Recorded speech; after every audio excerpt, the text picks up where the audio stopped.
First of all, you need to know them for your own life. Because you got to know that there are differences in intelligence. It's really important. If you go into a job and you're not smart enough for that job, you're going to have one bloody miserable time.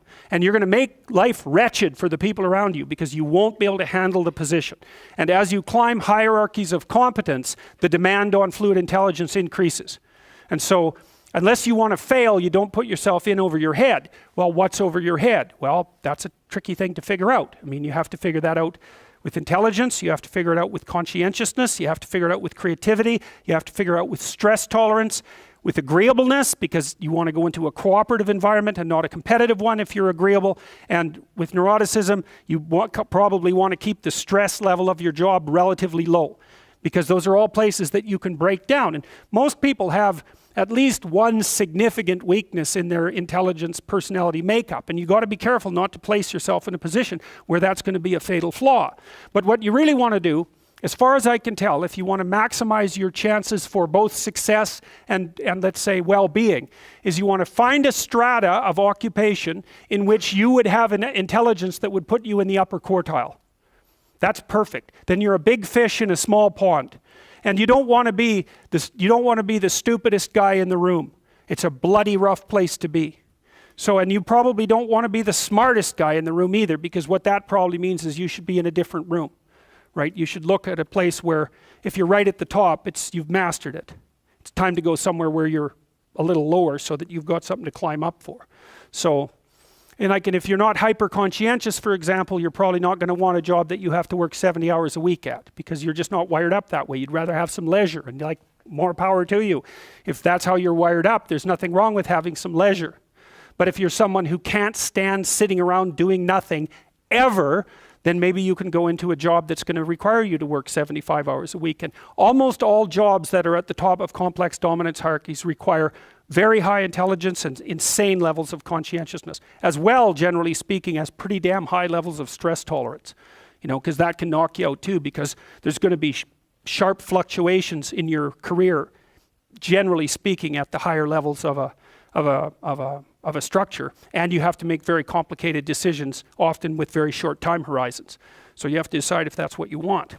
So, okay, so how smart do you have to be different things in life? Well, if you have an IQ of 116 to 130, which is 85th percentile and above, so it's one person in 8 up to one person in 130, I believe is 85, 90, 95, is it 95? I think it's 95.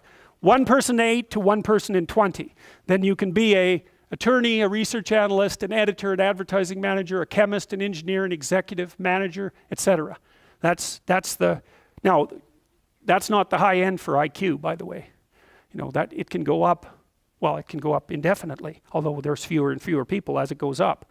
So if you want to be the best at what you're doing, bar none, then having an IQ of above 145 is a necessity, and maybe you're pushing 160 in some situations, and maybe that's making you one person in 10,000 or even one person in 100,000. And then also, to really be good at it, you probably have to be reasonably stress tolerant and also somewhat conscientious. So, you know, people, when you think, well, why is it that smart people are at the top of dominance hierarchies? And the answer to that, in part, is because they get there first, right? I mean, everything's a race, roughly speaking, and the faster you are, the more likely you are to be at the forefront of the pack, and intelligence in large part is speed. That's not all of it is. So if you're moving towards something difficult rapidly, the faster people are going to get there first. So IQ of 110 to 115, so that's 85th to 73rd to 85th percentile. Copywriter, accountant, manager, sales analyst, general manager, purchasing agent, registered nurse, sales account executive. If you look at universities, the smartest people they're above this. Who are the smartest people at university? What do you think? Mathematicians, physicists and mathematicians, right. I could tell you who's on the other end, but I won't. Yeah, I'd like to though.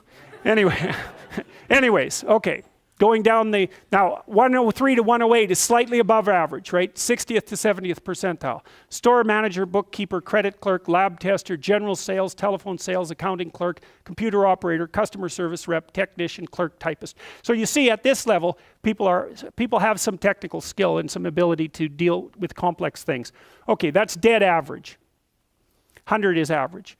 Dispatcher in a general office, police patrol officer, receptionist, cashier, general clerical, inside sales clerk, meter reader, printer, teller, data entry, electrical helper. 95th to 98. Machinist, food department manager, quality control checker, security guard, unskilled labor, maintenance, arc welder, die setter, mechanic. Good IQ range for relatively qualified tradespeople. 87 to 93. Messenger, factory production worker, assembler, food service worker, nurse's aide, warehouseman, custodian, janitor, material handler, packer. Now, what you're starting to see is that as you move down the hierarchy, the jobs get simpler. They're more likely to be assigned by other people, or they're repetitive. Because what IQ predicts to some degree is how rapidly you can learn something, but once you've learned it, it doesn't predict necessarily how well you do at it. And so the more repetitive jobs people with lower IQs are more suited to more repetitive jobs. Under 87, is there something? Well, no. Right. That's a big problem.